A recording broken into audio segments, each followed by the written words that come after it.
ছাত্রদল আনুষ্ঠানিকভাবে ফেঁসে যাচ্ছে। শিবির অলরেডি জিতে গেছে রাষ্ট্রীয়ভাবে। দর্শক, তদন্তে ছাত্রদলের বিরুদ্ধে চাঞ্চল্যকর তথ্য বেরিয়ে এসেছে। শাহবাগ থানার ভিতরে সাংবাদিকদের যে মারধর এবং ডাকসুর নির্বাচিত প্রতিনিধিদের যে মারধর, যে মব, ছাত্রদল পরিকল্পিতভাবে ঠান্ডা মাথায় কয়েকদিন পরিকল্পনা করে যে মব সৃষ্টি করেছিল, যেটা ইতিহাসের এক কলঙ্কজনক অধ্যায়।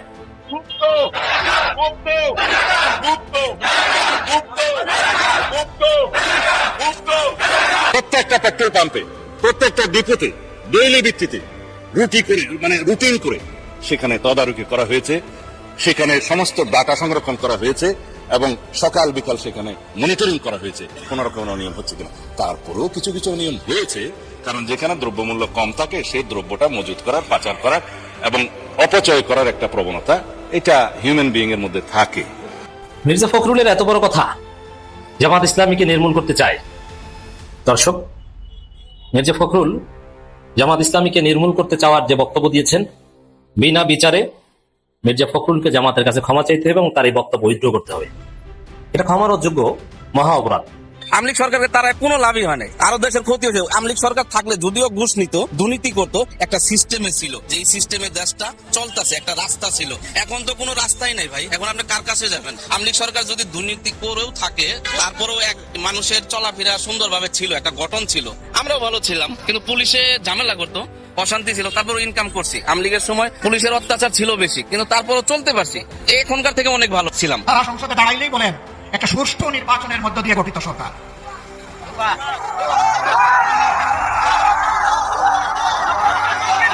সরকার যদি সুষ্ঠু নির্বাচনেই গঠিত হয়, তাহলে বারবার দাঁড়িয়ে বলতে হয় কেন?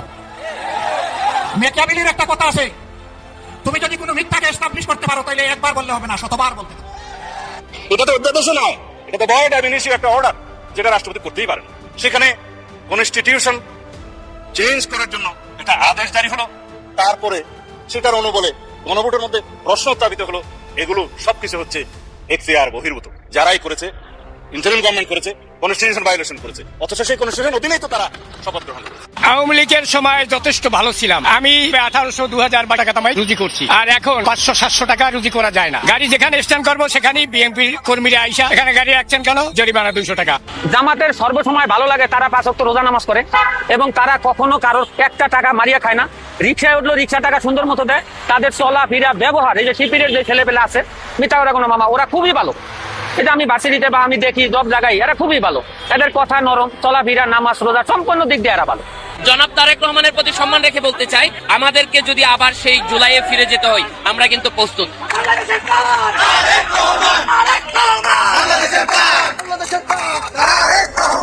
আমি ডাক ও টেলিযোগাযোগ মন্ত্রীর পক্ষে জবাব দিচ্ছি। আমি বটম আপ করে বলি, ইন্টারনেট সেবা ঘরে ঘরে পৌঁছানো এবং আধুনিকায়নের পরিকল্পনাই হচ্ছে এই গভর্নমেন্টের অগ্রাধিকার।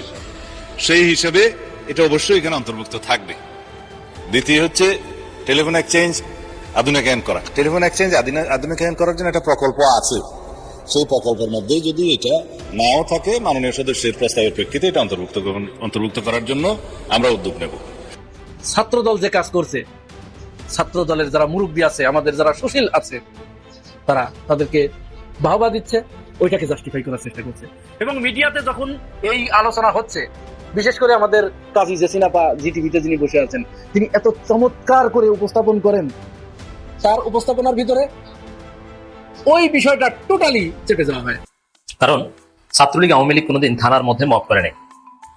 তারা মবের রাজনীতি করতো না, তারা সরাসরি ফ্যাসিস্ট ছিল।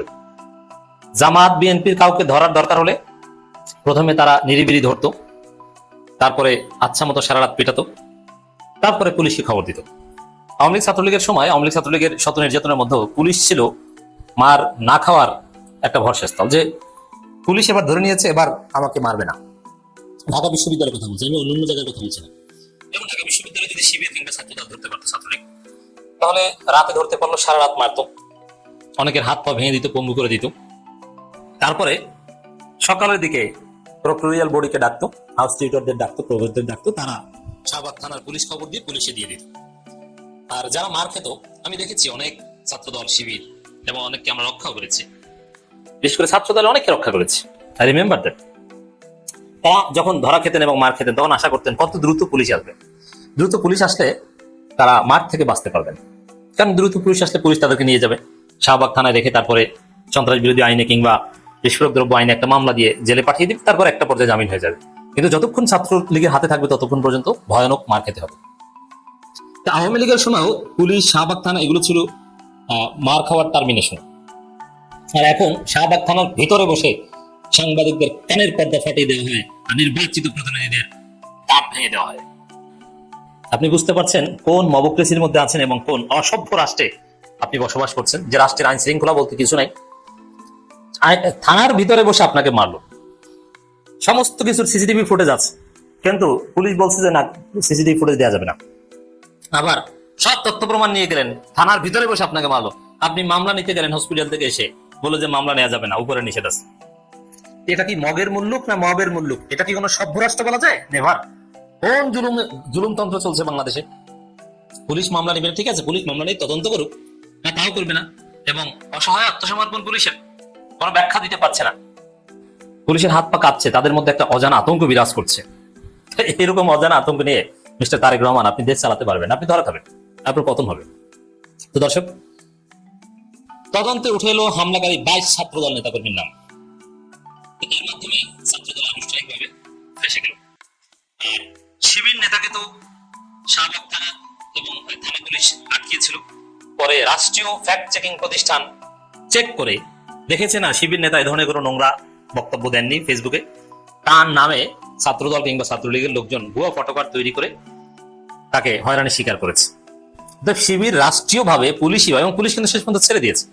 পুলিশ নির্দোষ প্রমাণিত হয়ে মুক্ত হয়ে এসেছে এবং শিবিরের ছেলেরা সেটা বিজয় উদযাপন করেছে, তারা ভি চিহ্ন দেখিয়েছে।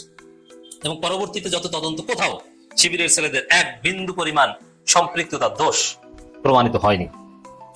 আর সাংবাদিক হামলায়, ডাকসু নেতাদের উপর হামলায়, সমস্ত হামলায় সন্দেহাতীতভাবে ছাত্র দলের গুরুত্বপূর্ণ পদধারী 22 জন নেতার সম্পৃক্ততা অলরেডি পাওয়া গেছে। আরো অনেকের সম্পৃক্ততা আছে, কিন্তু শাহবাগ থানা কর্তৃপক্ষ সিসিটিভি ফুটেজ দেয়নি বলে অনেককে চিহ্নিত করা যায়নি। কিন্তু 22 জনের একেবারে নাম, এলাকা, সেশন, ডিপার্টমেন্ট, হল, ছাত্র দলে তার পদ পদবি একদম পরিপূর্ণ সবকিছু পাওয়া গেছে।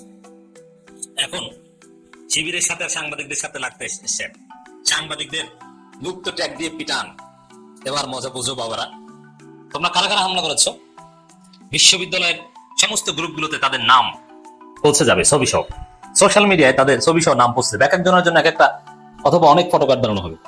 গ্রামে গঞ্জে তার পরিবারের কাছে পৌঁছে যাবে যে তোমার ছেলে এভাবে শিক্ষার্থী নির্যাতনকারী, বড়দের সাথে বেয়াদবি করে, ডাকসু নেতাদের উপর হামলা করে এবং ঢাকা বিশ্ববিদ্যালয়ের ইতিহাসে সবচেয়ে মেধাবী ছাত্রের গায়ে লাথি মারে, সাংবাদিকদের কানের পর্দা ফাটিয়ে দেয়। এটা যখন বাবা মা দেখবে, ওই বাবা মা খুব আক্ষেপ করবে, এই সন্তান জন্ম দিয়েছে আমি। এবং ওই ছেলেদেরকে বিয়ে করাতেও কষ্ট হবে, মেয়ে বিয়ে দিতে চাইবে না, এবং ওরা ক্যারিয়ারে ভালো কিছু করতে পারবে না, ওদের সাথে মেয়েরা প্রেম করবে না, ঘৃণা করবে। দর্শক, এবং এই তদন্তে যে নাম ঠিকানা বা যে চাঞ্চল্যকর তথ্য বেরিয়ে এসছে, তাতে প্রথম হচ্ছে যে সামাজিকভাবে ওরা ধরা খাবে। আর বিচার টুডে আর টুমোরো, হয়তো বিএনপি সরকার বিচার করবে না, যেহেতু এটা তারেক জিয়া কিংবা সালাউদ্দিন আহমেদের নির্দেশনা হয়েছিল, প্রযোজনা হয়েছিল। কিন্তু 50 বছর পর হলেও বিচার হবে। ঢাকা বিশ্ববিদ্যালয়ে বিভিন্ন অপকর্মের বিচার, পুরনো অনেক ঘটনার মামলা আপনারা দেখেছেন। 17 বছর 18 বছর আগের মামলার বিচার ইউনূসের আমলে হয়েছে বা অনেককে জেল খাটতে হয়েছে, অনেকের চাকরি কিন্তু চলে গেছে, আমরা জানি। সেই 2009 সালের হামলা, 10 সালের হামলা, সেগুলোতে সরকারি চাকরি করে, বিভিন্ন চাকরি করে, এরকম অনেককে ধরা হয়েছে। এর 15 বছর 16 বছর পরও কিন্তু বিচারের মুখোমুখি হয়েছে এবং অনেকে পালাতক আছে, চাকরি ছেড়ে পালিয়ে গেছে। ঠিক তদ্রুপ ছাত্র দলের যাদের সম্পৃক্ততা এখানে উঠে এসেছে, চোরে আর টুমোরো, এখানে 15 বছর লাগবে না, লাগবে 1.5 বছর সর্বোচ্চ। বিএনপি সরকার বিচার না করলে 1.5 বছর লাগবে, 1.5 বছর পর হলো এদের বিচার হবে। দর্শক, রাজধানী শাহবাগ থানার ভেতরে ঢাকা বিশ্ববিদ্যালয় ছাত্র সংসদ ও হল সংসদ নেতা এবং সাংবাদিকদের উপর ছাত্র দলের হামলা জড়িতদের চিহ্নিত করেছে তদন্ত কমিটি। ছাত্র দলের 22 নেতাকর্মীকে চিহ্নিত করে অভিযুক্তদের তালিকা প্রমাণ সহ ঢাকা বিশ্ববিদ্যালয়ের ভিসি অধ্যাপক ডক্টর PM ওবায়দুল ইসলামের কাছে হস্তান্তর করা হয়। ভিসি কার্যালয় সংলগ্ন অধ্যাপক আব্দুল মতিন চৌধুরী ভার্চুয়াল ক্লাসরুমে আনুষ্ঠানিকভাবে এই তালিকা হস্তান্তর করা হয়। এর আগে গত 23 এপ্রিল সন্ধ্যার পর শাহবাগ হামলা ঘটনা ঘটে। পরদিন 24 এপ্রিল এই তদন্ত কমিটি গঠন করা হয়। সামাজিক যোগাযোগ মাধ্যমে একাধিক ফুটেজ বিশ্লেষণ করে 22 জনকে হামলার সাথে সরাসরি সম্পৃক্ততা পাওয়া গেছে। হামলাকারীদের বিস্তারিত তথ্য, ফুটেজ সহ দাবি প্রশাসনকে দেওয়া হয়েছে। এর মানে জাস্ট লিখিত তদন্ত না, ফুটেজ সহ প্রমাণ। এই সময় ডাকসু বিপি সাদিক কায়েম অন্যান্য নেতারা উপস্থিত ছিলেন। অপরদিকে বিশ্ববিদ্যালয় প্রশাসনের পক্ষ প্রবিসি কোষাধ্যক্ষ এবং সকল হলের প্রভোস্টগণ উপস্থিত ছিলেন। এক জাঁকজমকপূর্ণ অনুষ্ঠানের মধ্য দিয়ে এই তদন্ত প্রতিবেদন গৃহীত হলো। ডাকসুর তদন্ত কমিটিতে বলা হয়েছে, ঘটনাস্থলে সিসিটিভি ফুটেজ দিতে শাহবাগ থানা পুলিশ অস্বীকৃতি জানালে হামলা জড়িতদের থাকা সত্ত্বেও অনেককে শনাক্ত করা সম্ভব হয়নি। তবে তাদের শনাক্ত করার চেষ্টা করছে ডাকসু। কেউ বাঁচতে পারবে না, ওদের 14 গোষ্ঠীর তথ্য পরিচয় সব বের করে আনা হবে। ছাত্রদল এদেরকে বহিষ্কার করতে বাধ্য হবে। তবে পর্যাপ্ত বিচার হয়তো বা 1.5 বছর লাগবে। হামলাকারীদের নাম আমি বিস্তারিত এখানে আসছি না, কারণ ওটা আমার উদ্দেশ্য নয়। তবে ঢাকা বিশ্ববিদ্যালয়ের ছেলেরা যেখানে যেখানে নাম ছবি সহ প্রচার করা দরকার ওটা পৌঁছে দিবে। জামাত ইসলামীকে নির্মূল করতে চায়। দর্শক, মির্জা ফখরুল জামাত ইসলামীকে নির্মূল করতে চাওয়ার যে বক্তব্য দিয়েছেন, বিনা বিচারে মির্জা ফখরুলকে জামাতের কাছে ক্ষমা চাইতে হবে এবং তার এই বক্তব্য উইথড্র করতে হবে। এটা ক্ষমার যোগ্য মহা অপরাধ। এটা স্রেফ ফ্যাসিবাদী বয়ান। এবং জামাত ইসলামীকে নির্মূল করতে চেয়েছিল হাসিনা। হাসিনা নির্মূল হয়ে গেছে। এখন মির্জা ফখরুল জামাতকে নির্মূল করতে চান। মির্জা ফখরুল নির্মূল হয়ে যাবেন। মির্জা ফখরুলের মহাসচিব পদ শেষ, তিনি তো নির্মূল হয়ে যাওয়ার পদে দৌড়ে আছেন। অচিরেই মির্জা ফখরুল নির্মূল, তা তিনি জামাতকে নির্মূল করবেন কিভাবে? এরকম যুগে যুগে অনেক মহামানব, যেমন শাহরিয়ার কবির এসেছিলেন জামাতকে নির্মূল করতে, নাম দিয়েছিলেন ঘাতক দালাল নির্মূল কমিটি। কিন্তু সে শাহরিয়ার কবির আজকে একটু ডিভিশনের জন্য হাহাকার করেন, কোমর ব্যথা, ঠান্ডা লাগে, কত কিছু। সে শাহরিয়ার কবির নির্মূল হয়ে গেছে। ইতিহাস বলে জামাত ইসলামীকে যারা নির্মূল করতে আসে তারা নির্মূল হয়ে যায়, কিন্তু জামাত ইসলামী কখনো নির্মূল হয় না। জামাত ইসলামী নির্মূলযোগ্য নয়, তাদেরকে নির্মূল করা সম্ভব নয়। গণতন্ত্রে পার্টিকে নির্মূল করা যায় না এবং নির্মূল করা ঘোষণা করতে হয় না। যারা গণতান্ত্রিক এই মূল্যবোধের পরিপন্থী কাজ করে তারাই নির্মূল হয়ে যায়, কারণ তারা অগণতান্ত্রিক, তারা ফ্যাসিবাদী শক্তি। মির্জা ফখরুলের সামনে সময় আছে, তার এই শেষ সময় মিন্স বয়স হয়েছে, আর নির্বাচন করবেন না আগেই বলেছেন, এবং মহাসচিব পদ সম্ভবত থাকছে না, এবং তিনি রাজনীতি থেকে অবসর নিতে চান, তিনি নিজেই বলেছেন। এবং সালাউদ্দিন আহমেদকে নিয়ে তার সাথে ভয়াবহ দ্বন্দ্ব রয়েছে, দলের মধ্যে এরকম সিগনিফিকেন্স পাচ্ছেন না, ইম্পর্টেন্স পাচ্ছেন না। সেই মির্জা ফখরুল এখন জামাতকে রাজনৈতিকভাবে নির্মূল করতে কাজ করতে হবে এ কথা বলছেন। ক্ষমা চেয়ে যদি মাফ করিয়ে দিতে না পারেন, তাহলে ইতিহাসে মির্জা ফখরুল, ওবায়দুল কাদের, হাসান মাহমুদ, শাহরিয়ার কবির, যারা নির্মূল করা পার্টি, ওই নির্মূল করা পার্টিদের কাতারে থাকবেন। তো দর্শক, এখন এইটা একটু আমাদের বিশ্লেষণ করতে হবে যে মির্জা ফখরুল ব্যক্তি হিসাবে অত্যন্ত ভদ্র, আমি চিনি, আমি অত্যন্ত রেসপেক্ট করি তাকে, আমাদেরকেও স্নেহ করেন, দেখা সাক্ষাৎ হলে খুব সুন্দর সালাম এবং আদর স্নেহ যা আছে সবই করেন, একদম নিপাট ভদ্রলোক।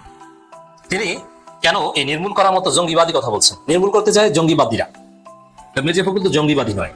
তবে হ্যাঁ, যারা সাবেক ছাত্র ইউনিয়ন তারা ইসলামপন্থীদের নির্মূল করতে চাইবে, এটা তাদের রক্তে লেখা থাকে। মির্জা ফখরুল সাবেক ছাত্র ইউনিয়ন, সাবেক ছাত্র ইউনিয়ন ইসলামপন্থীদের নির্মূল করতে চাইবে। মির্জা ফখরুল, মাহফুজ আনাম, মতিউর রহমান, শাহরিয়ার কবির, এরা সব, এদের সবার গোড়া এক। তবে মির্জা ফখরুল সেই ছাত্র ইউনিয়ন আদর্শ ভুলতে পারেন নাই, কিন্তু মির্জা ফখরুলকে একটা গ্লানি, অনেক দৌড়ায় তাকে, অনেক কষ্ট দেয়, পীড়া দেয়। সেটা হচ্ছে তিনি একজন রাজাকার পুত্র। তার বাবা একজন সাজাপ্রাপ্ত রাজাকার ছিল, কয়েদি নম্বর সম্ভবত 701 বা এরকম কিছু। একজন রাজাকার পুত্র অন্য একটা দলকে ভাবে নির্মূল করতে বলতে পারে না, এটা তার অধিকার নাই। আমরা তীব্র নিন্দা প্রতিবাদ জানাচ্ছি। মির্জা ফখরুলকে বক্তব্য উইথড্র করতে হবে, বিএনপিকে ব্যাখ্যা দিতে হবে। বিএনপি কি আসলেই জামাতকে নির্মূল করতে চায় না? এটা মির্জা ফখরুল ছাত্র ইউনিয়ন রাজাকার পুত্র ব্যক্তিগতভাবে বলেছেন, এটা তাকে ক্লারিফাই করতে হবে, বিএনপিকে ক্লারিফাই করতে হবে। এবং মির্জা ফখরুল্লাহ যে জামাত ইসলামীকে নির্মূল করতে চায়, আর নির্মূল করতে যাওয়ার অংশ হিসেবেই কিন্তু দমন পীড়ন, জুলুম, নির্যাতন, নানান কিছু। এজন্য জামাতকে এই অভিযোগ আন্তর্জাতিক কমিউনিটিকে জানাতে হবে, জাতিসংঘকে জানাতে হবে, যুক্তরাষ্ট্র থেকে শুরু করে যত দূতাবাস আছে সবাইকে জানাতে হবে যে বাংলাদেশের সরকারি দল প্রধান বিরোধী দলকে নির্মূল করতে চায়। 40% জনসমর্থন নিয়ে যারা বিরোধী দল হয়েছে তাদেরকে নির্মূল করতে চায় 51% জনসমর্থন পাওয়া দল। এই জন্য এটা বিশ্ববাসীকে জানিয়ে দেওয়া দরকার যে 40% জনসমর্থনকে নির্মূল করতে চায়। এটা তো হিটলারের চাইতেও জঘন্য। 40% জনসমর্থন আছে এমন দলকে যদি নির্মূল করতে হয়, তাহলে হিটলারের চাইতেও নৃশংস হতে হবে, মুসলিমের চাইতেও নৃশংস হতে হবে, এছাড়া কোনো উপায় নাই। তো দর্শক, এই যে জামাত এমপিদের হামলা এবং হত্যা চেষ্টা, মসজিদের দরজা না আটকালেও জামাতের নেতৃত্ব এমপিকে হত্যাই করে ফেলতো, এবং এরকম হত্যা চেষ্টা আরো অনেকেই আপনারা দেখবেন।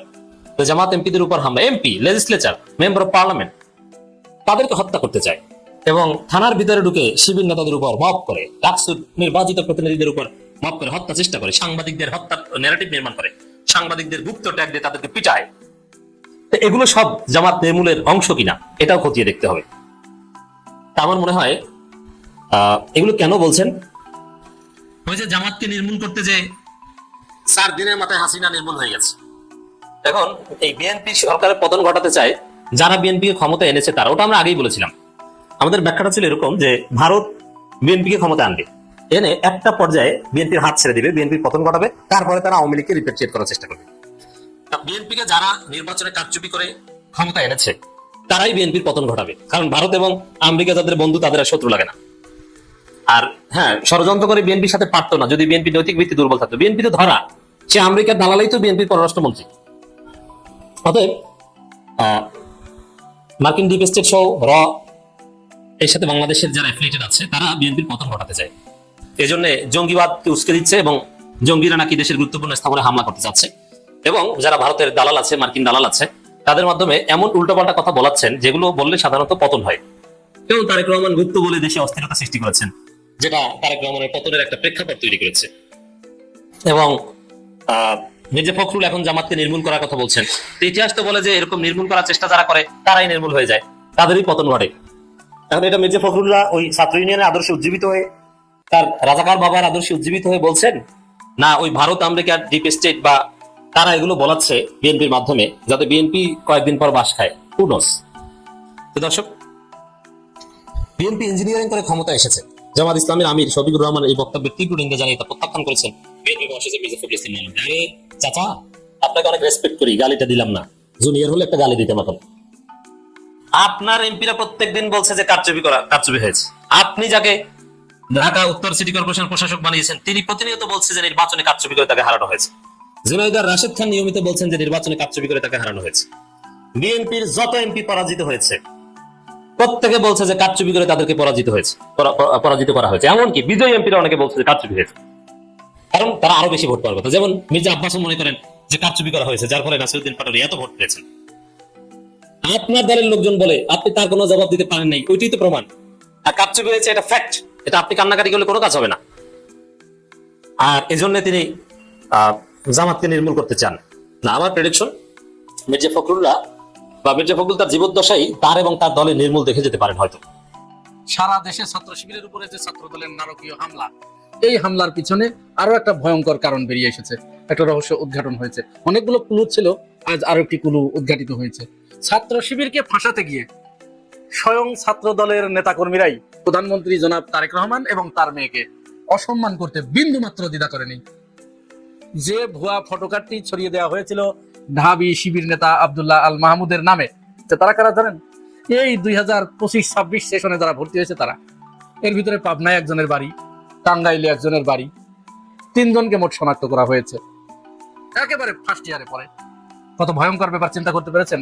এদের উদ্দেশ্য জাস্ট হলে একটা সিট, আর কিচ্ছু না।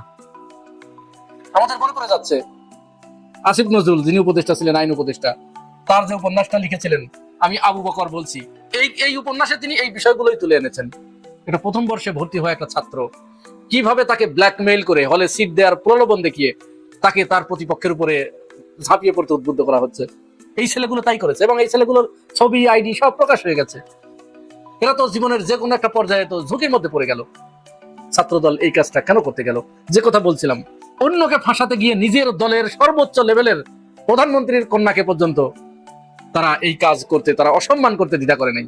যে ভুয়া ফটোকার্ডটি ছড়িয়ে দেওয়া হয়েছিল আব্দুল্লাহ আল মাহমুদের নামে, এই কাজটি করেছিল অরণ্য আবির নামে এক বট আইডি। এটি এখন ফ্যাক্ট চেকাররা প্রমাণ পেয়েছে যে ছেলেটা ছাত্র দলের বিভিন্ন রাজনীতির সাথে জড়িত। তার ওয়ালে বিএনপি এবং জিয়াউর রহমানের সমস্ত ছবি টাঙানো। সে ছাত্র দলকে উস্কে দিয়েছে এই ছবি পোস্ট করে, ওই আব্দুল্লাহ আল মাহমুদের নামে এই পোস্টটি করে। এবং এইভাবে পোস্ট করা হয়েছে যে ছাত্র দল যদি কোনো মায়ের গর্ভে জন্ম নিয়ে থাকে তাহলে ওকে যেন ওর পাওনা বুঝিয়ে দেয়, এই করেছে। চিন্তা করুন, এআই দিয়ে তৈরি জাইমা রহমানের ওই ভুয়া ফটোকার্ডটি, সেইটা ছাত্র দল প্রচার করেছে, সমস্ত জায়গায় শেয়ার দিয়েছে, প্রত্যেকের কাছে শেয়ার দিয়ে শিবিরের উপরে হামলা করতে তারা উদ্বুদ্ধ করেছে। আচ্ছা, আমরা তর্কের খাতিরে মেনে নিলাম যে এটি ছাত্র শিবিরই করেছে। তো ছাত্র শিবির যদি করে থাকে, ছাত্র দলের উচিত ছিল কি এটাকে ট্যাকেল দেয়া, এটাকে মিনিমাইজ করে আনা, যেন শেয়ার না হয়। তারা উল্টা শিবিরকে ফাঁসাতে গিয়ে এগুলো তারা প্রচার করেছে। এই হচ্ছে ছাত্র দলের বর্তমান অবস্থা। যারা স্রেফ একটা সিটের জন্য, হলে একটা সিট পাওয়ার জন্য একজনকে খুন করতেও দ্বিধা করে না, একজনের বুকে ছুরি চালাতেও দ্বিধা করে না, একজনের পায়ে রক কেটে দিতেও দ্বিধা করে না, চাপাতি নিয়ে, কিরিস নিয়ে, রামদা নিয়ে মহড়া দিতেও দ্বিধা করে না, সেই ছাত্র দল। মজার ব্যাপার কি জানেন, এই যে ছাত্র দলের এই কয়েকদিনে এরকম অপকর্ম, এইটারে আমাদের যারা সুশীল সমাজ এবং আমাদের যারা মিডিয়া হাউস আছে তারা আস্তে করে দাবিয়ে দিচ্ছে। এই আলোচনা তারা তুলছেই না। একজন ছাত্রের হাতে কলমের পরিবর্তে কেন রামদা থাকবে, তার হাতে কেন কিরিস থাকবে, তার হাতে কেন চাপাতি থাকবে, এই প্রশ্ন যদি আজ আমাদের সুশীল এবং মিডিয়া যদি উত্থাপন করতো, তাহলে তো ছাত্রদল যারা এই ধরনের কাজ করেছে, যাদের হাতে অস্ত্রগুলো দেখা গেছে, তারা কিন্তু একটু আন্ডার এস্টিমেট হতো। তখন সে তার নিজেকে প্রশ্ন করতো যে আমার কোনো জায়গায় ভুল হচ্ছে, তাহলে আমি যে স্ট্র্যাটেজি নিচ্ছি আমার আর সামনে অগ্রসর হওয়া যাবে না। সে কিন্তু শুধরে যেত, কিন্তু না, তাকে ওইটাকে জাস্টিফাই করা হচ্ছে। কোন জায়গায় এই প্রশ্ন তোলাই হচ্ছে না। তো সে তো বুঝতেই পারছে কোন পিতার সন্তান একটা অকারেন্স ঘটিয়ে এসেছে, সে যদি এসে দেখে তার পিতা তাকে বাঁচানোর চেষ্টা করছে, তাহলে পরবর্তীতে সে এরকম প্রতিদিন এই ঘটনা ঘটাবে, সারা গ্রাম জুড়ে এই অকারেন্স ঘটাতে থাকবে। আর যদি শুরুতেই পিতা তাকে আগে কষে দুটো থাপ্পড় মারে, তাহলে ওই ছেলে পরবর্তীতে আর ওই কাজে জড়াবে না, যে না আমি তো এই কাজ করে বাড়িতে আশ্রয় পাবো না, আমার বাবা আমাকে পিটাবে। ছাত্রদল যে কাজ করছে, ছাত্র দলের যারা মুরব্বী আছে, আমাদের যারা সুশীল আছে, তারা তাদেরকে বাহবা দিচ্ছে, ওইটাকে জাস্টিফাই করার চেষ্টা করছে। এবং মিডিয়াতে যখন এই আলোচনা হচ্ছে, বিশেষ করে আমাদের কাজী জেসিনাপা জিটিভিতে যিনি বসে আছেন, তিনি এত চমৎকার করে উপস্থাপন করেন, তার উপস্থাপনার ভিতরে ওই বিষয়টা টোটালি চেপে যাওয়া হয়। এখানে কি আনা হচ্ছে, তিনি আলোচনার বিষয়বস্তু নির্ধারণ করছেন। শিবিরের একজনের কাছে প্রশ্ন করা হচ্ছে যে আপনারা নারায়ে তাকবীর আল্লাহু আকবার স্লোগান দিয়ে এই যে আল্লাহর নাম নিয়ে মানুষের উপরে ঝাঁপিয়ে পড়ছেন, গালিগালাজ করছেন, এটা কোন ইসলাম? এটা হচ্ছে শিবিরের কাছে প্রশ্ন। ডেকে এনেছে কিসের জন্য? যে গ্যাঞ্জামটা হয়েছে এইটাকে কিন্তু একটা আলোচনায় আনার জন্য। প্রশ্নটা করছে কি এই প্রশ্ন, তাহলে ওর কাছে যখন যে প্রশ্ন করা হচ্ছে, ও তো সেই প্রশ্নের জবাব দিবে। আর ছাত্র দলের কাছে যখন আসছে, তখন সেখানে প্রশ্ন করা হচ্ছে যে এই যে ছাত্র শিবির সারা দেশে আপনাদের উপরে যে হামলা চালাচ্ছে, এই ব্যাপারে আপনারা কি পদক্ষেপ নিচ্ছেন? তাহলে এস্টাবলিশ কি হচ্ছে, ছাত্রদল যেটা বলছে ওইটা তো কাউন্টার দেওয়ার আর এই শিবিরের এটারে সুযোগ দিচ্ছে না, কারণ তার কাছে প্রশ্নের ধরনটাই তো আলাদা। সে এখন কে গালি দিয়েছে, আচ্ছা আমাকে বলুন, একজনকে কুপানো হচ্ছে, এইটা জায়েজ, এইটায় কোনো সমস্যা নাই। কোপ খেয়ে আর একজন গালি দিচ্ছে, এইটা এত বড় কথা, আল্লাহর নাম নিয়ে গালি দিল, এটা স্রেফ একটা শয়তানি, আর কিচ্ছু না, পুরাটা শয়তানি। প্রশ্ন তুলছে যে আল্লাহর নাম নিয়ে গালি দিচ্ছে, একজন অস্ত্র দিয়ে কুপাচ্ছে, চাপাতি দিয়ে কুপাচ্ছে, চাপাতি হাতে ঘুরছে, কিরিস নিয়ে ঘুরছে, রামদা নিয়ে ঘুরছে, সেইটা জায়েজ, একেবারে খুব ভালো কাজ। বিষয়টা এরকম যে আগের যুগে আমাদের মা চাচিরা গল্প করতেন এরকম যে ওরে সিরেছি, আমরা আগে ভাসুরের গোলা জোড়া ধরে গল্প করছি, আর এখনকার ছেলে পেলে কি খারাপ দেবরের সাথে হাসাহাসি করে। বুঝতে পারছেন বিষয়টা? অবস্থাটা হয়েছে এরকম। যাই হোক, এরকমই একটা আলোচনা আমরা শুনছিলাম সাদিক কায়েম এবং আবিদুল ইসলাম আবিদের মাঝে। আবিদ ছেলেটা চিল্লাতে পারে এবং সে তার আচরণগত কারণে ডাকসুতে যে ছাত্রদল হেরেছে, এই হারার অন্যতম কারণ এখানে ছাত্রদলের সিলেকশনটা ভুল ছিল। এই ছেলেটাকে এমনিতেই কবি বলা হয়, আর কবিরা তো এমনি একটু অনুপাজরে হয়। সাদিক কায়েম তো ঠান্ডা মাথায় ছেলেটাকে এমন ভাবে অপদস্থ করলো। আমি কি একটু দেখাবো আপনাদের? আচ্ছা একটু দেখেন, অল্প একটু দেখেন। আমি প্রমাণ নিয়ে আসছি সাদিককে। আমি দুজনকে বিনয়ের সাথে অনুরোধ করছি, আমাদের সঙ্গে একজন অতিথি আছেন। সাদিক কায়েম, আপনি অনেক সময় নিয়েছেন। বাংলাদেশে যেভাবে নোংরামি ছড়িয়েছেন, ঘৃণার চর্চা করিয়েছেন, আবিদুল ইসলাম আবিদ, আমরা একটা টক শোতে আছি। সর্বশেষ জামাত আমির একটা বক্তব্য দিয়েছেন আজকে।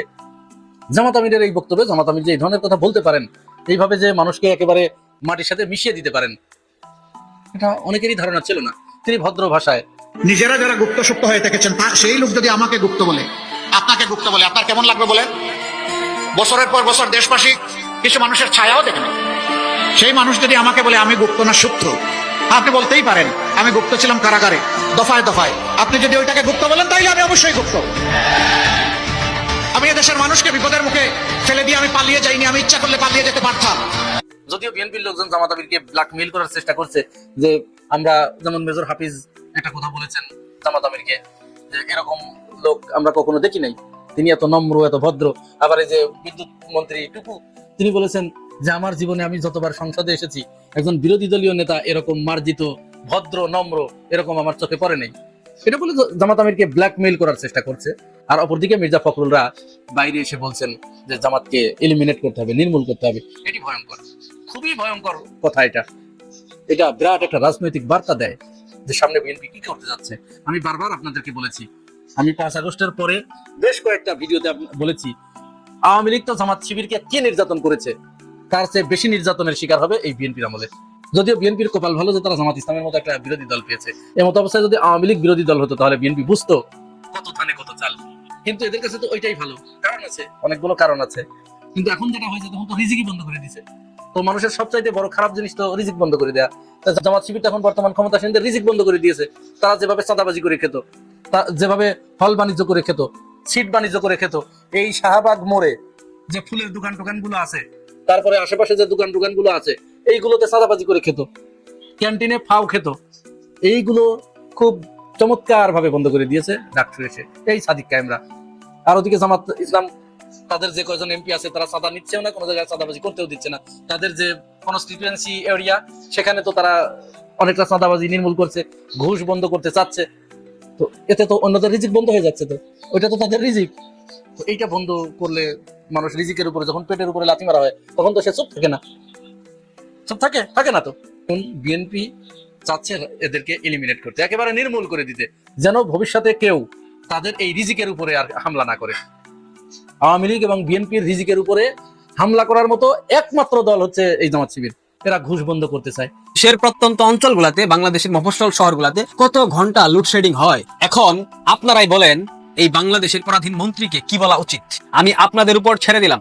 এই সরকারের 2 মাসের শাসনামলে সিঙ্গেল একটা সফলতা, অনলি একটা সফলতা যদি আপনারা আমাকে দেখাতে পারেন, আমি একটা ভিডিও বানাবো, তারেক রহমানের কাছে মাফ চাইবো।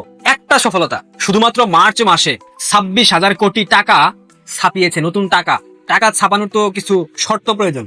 বাংলাদেশ ব্যাংক যখন টাকা ছাপায় তখন কিন্তু বিশেষ কিছু প্রয়োজনীয় শর্তাবলী থাকে, সেগুলো মেনে টাকা ছাপাতে হয়। এই ধরনের কোনো নিষেধাজ্ঞা, কোনো বিধি, কোনো আইন মানা হয়নি টাকা ছাপানোর ক্ষেত্রে। শুধুমাত্র সরকারের ব্যয় মেটানোর জন্য 2 মাসে প্রায় 70,000 কোটি টাকা ব্যাংক ঋণ নিয়েছে এবং নতুন করে 26,000 কোটি টাকা ছাপিয়েছে। অথচ বাবা তখন আওয়ামী লীগের শাসনামলে 2 ঘন্টা লোডশেডিং হইলে সেটা নিয়ে বলতো সরকার একটা প্রতারক, সরকার বাংলাদেশের মানুষের কথা রাখেনি।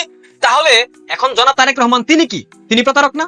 তাহলে প্রতারকের শাস্তি কি হওয়া উচিত এইটা আপনারাই নির্ধারণ করেন, আমাদের কিছু বলার নাই। জনাব তারেক রহমান কথা বলার আগে অতীতের সংবাদের হেডলাইন গুলা একবার চোখ বুলিয়ে নেবেন। কথা বলার আগে যে ইমো কলে কনফারেন্সে বক্তব্য দিতেন, সেই বক্তব্যগুলো একবার চোখ বুলিয়ে নেবেন। একটা কথা আছে না, নদীর এপার কহে ছাড়িয়া নিঃশ্বাস, ওপারেতে স্বর্গ সুখ তাহার বিশ্বাস। লন্ডন থেকে ভেবেছিল রাষ্ট্র পরিচালনায় কি না মজা, কি না মধু।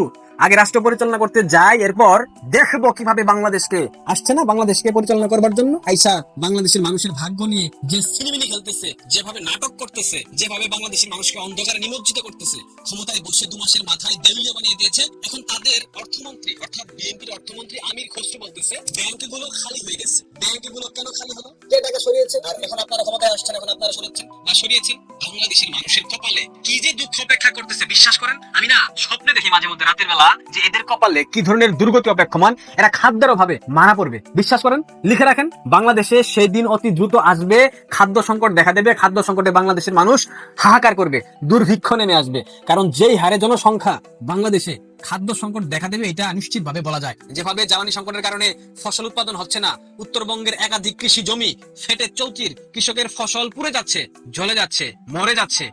এই নিয়ে বর্তমান সরকারের কোনো ভ্রুক্ষেপ নাই, কোনো মাথা ব্যথা নাই, কোনো হেলদোল নাই। তারা আছে কিভাবে জুলাই সনদ বাস্তবায়ন করতে হবে, কিভাবে আরেকজনের পকেট কাটতে হবে, আরেকজনের রেসিং কার চালাতে হবে, সিনেমা দেখতে হবে। মানে কি একটা নাটক রে ভাই! রাষ্ট্র পরিচালনা কি কোনো নাটকের মঞ্চ? বাংলাদেশের রাষ্ট্র ক্ষমতায় বড় ধরনের পরিবর্তনের আভাস আমরা লক্ষ্য করছি। দর্শক, এক মহা ষড়যন্ত্রের কবলে বাংলাদেশ। বিএনপি জামাত সহ পুরো জাতির জন্য সতর্কবার্তা। হ্যাঁ, সরকার কিছুটা টের পেয়েছে, সরকার নিজেরাই সতর্কবার্তা দিয়েছে। কিন্তু বিএনপি যে অযোগ্যদের দল এবং ধনচে সরকার, তারা সম্ভবত ক্ষমতায় টিকতে পারবে না। দর্শক, ক্ষমতার কাঠামো বা ক্ষমতা কারা পরিবর্তন করে? It's very interesting discussion, deep discussion. জনগণ চাইলেই ক্ষমতার পরিবর্তন হয় না। জনগণ কাউকে ভোট দিলেই তারা ক্ষমতা আসতে পারে না। এটা 12 ফেব্রুয়ারি নির্বাচনে আপনারা সচক্ষে দেখেছেন। জনগণ ভোট দিয়েছে জামাতকে, ক্ষমতা এসেছে বিএনপি। আবার